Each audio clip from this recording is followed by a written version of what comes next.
Okay, I've got some wonderful kale here, 3 types of kale that are growing in the field next to me, and it's amazing. It's such fantastic stuff. So many things you can do with it. I'm going to make a kale spaghetti today. The first thing I'm going to do is wash it, just to kind of get rid of any nasties that are on it. So the first thing to do is to take the stalks from the kale, the woody stalks. So we'll remove those. So this kale now needs to be steamed for 5 minutes. So I've got some simmering water here, pop that on there, put a tight fitting lid on, or a plate if you haven't got a lid, and just steam that for 5 minutes. So what I'm going to do now is make the dressing for the kale. So I'm just squeezing the juice from half a lemon and just making sure no pips go in, or if they do go in, fish them out because they taste really, really horrible.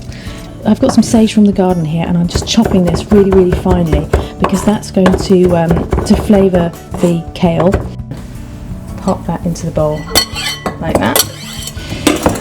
Also in there it's going to go some grated garlic. So I just need just 1 clove, just grated, peeled and grated, very finely grated. So I'll just grate that into there. You can see it's lovely and fine, almost like a paste. And also some walnuts grated. You need 2 walnuts, so 4 halves of walnut basically, and again just grating those nice and finely. We need 3 tablespoons of olive oil now in here, just making a pesto-like mixture. So 1, 2,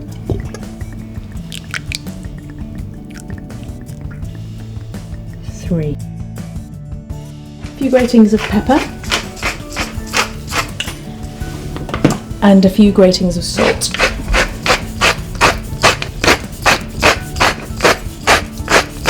That should be enough. So the kale has now been steamed for 5 minutes, and it will still be nice and chewy, but quite tender also. And we need to pour some cold water onto that to refresh it.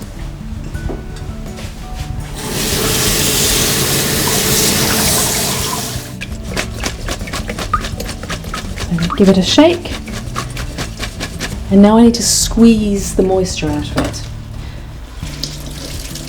sort of wringing it dry like a dishcloth really. So we end up with this tight ball of kale. We need to chop this kale really, really finely, so it's really, really thinly, so you end up with really, really thin pieces of kale, like a spaghetti really. Okay, that's lovely, that's perfect.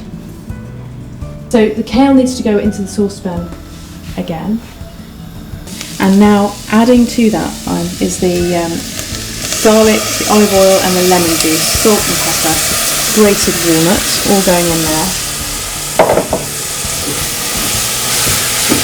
Give that a mix around. It smells amazing. The walnuts, you can smell the walnuts and the sage and the lemon juice. Just a lovely earthy smell of the kale too, and it's just the most wonderful combination. I'm going to pour it onto the plate, and I've got some cheese here. There's some Cheshire cheese, and which is nice and sort of tart, and I've got a cheese called Twynham Grange, which is England's answer to Parmesan. It's like a Parmesan cheese, so it's a pasta cheese. And that's going to go onto the plate, and I'm going to mix that through. Just kind of run my fingers through and mix that through. Pile it up. So we've got some flowers now to decorate, to garnish, and toasted walnuts. Just going to lift the dish to something really, really amazing. Anything you've got in the garden, nasturtiums, pansies. I just think it's lovely to give your insides a bouquet. I've got some toasted walnuts here, just to add a bit more texture and to reflect the grated walnuts that are already in there. So just some olive oil, just drizzled on the top. And there you go, lovely kale lunch. Seriously good.